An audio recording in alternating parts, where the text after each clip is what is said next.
The Indian news media like nothing more than a good sting operation.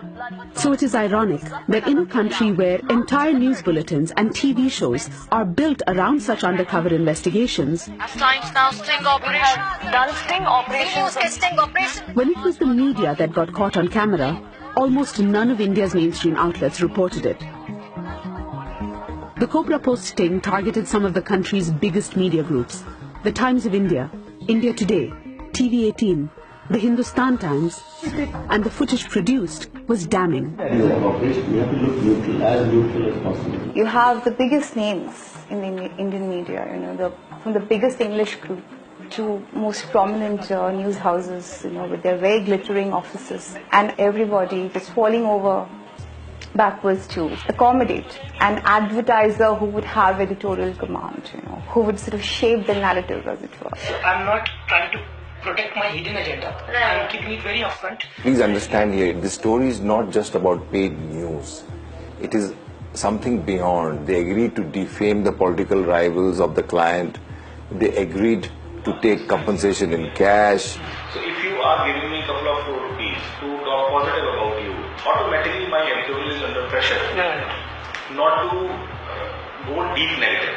And they even agreed to not only peddle an ideology, but also in many ways to polarize Indian society.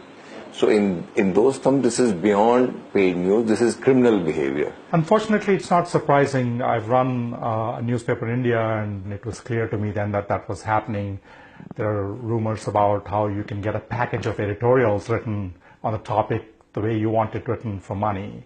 So it's not surprising. What is surprising is the amount of money involved, the nature of what was being asked to be done, which is to kind of really interfere, if you will, in an election, in what is the largest democracy in the world.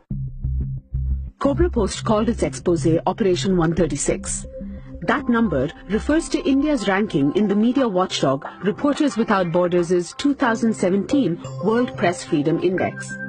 It's well down the list and has since slipped in the 2018 rankings to 138. Cobra Post's editor-in-chief Anirudh Bahal has a reputation as the master of the sting. He's been at it for more than 20 years.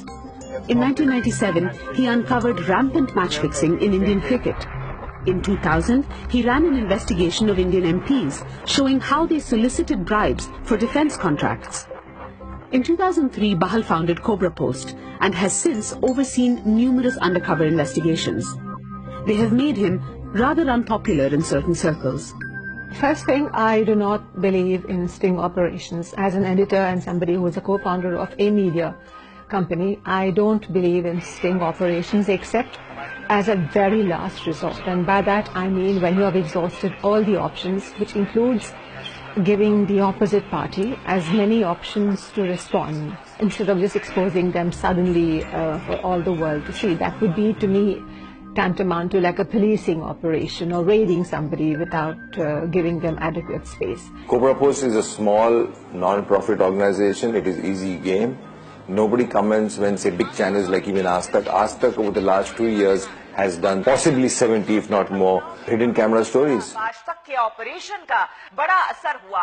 Nobody talks about that. So, I mean, it becomes a sort of news angle to chew every time something significant is done, and it is really a spurious debate.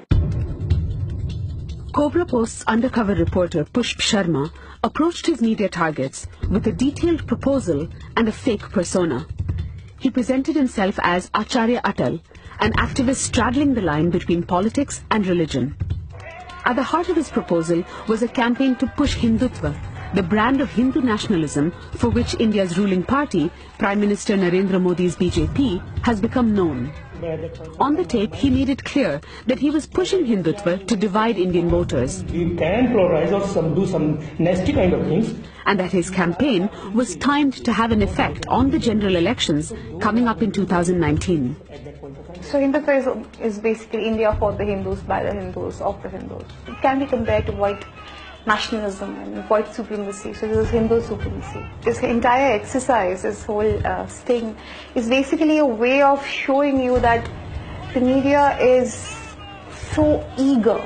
The media is a willing participant, as it were. At least that's what what comes across in these videos. The same kind of sting, for example, could have been done with people who did not support the Hindutva or the Hindu argument. You see, when money goes beyond a certain volume, I don't see many of these big media houses saying no.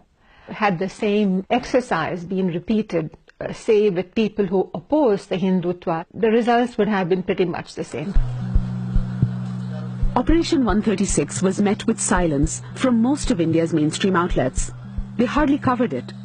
Of the outlets targeted, 4 took legal steps, obtaining injunctions or issuing legal notices to Cobra Post, forcing the site to take down some of its videos.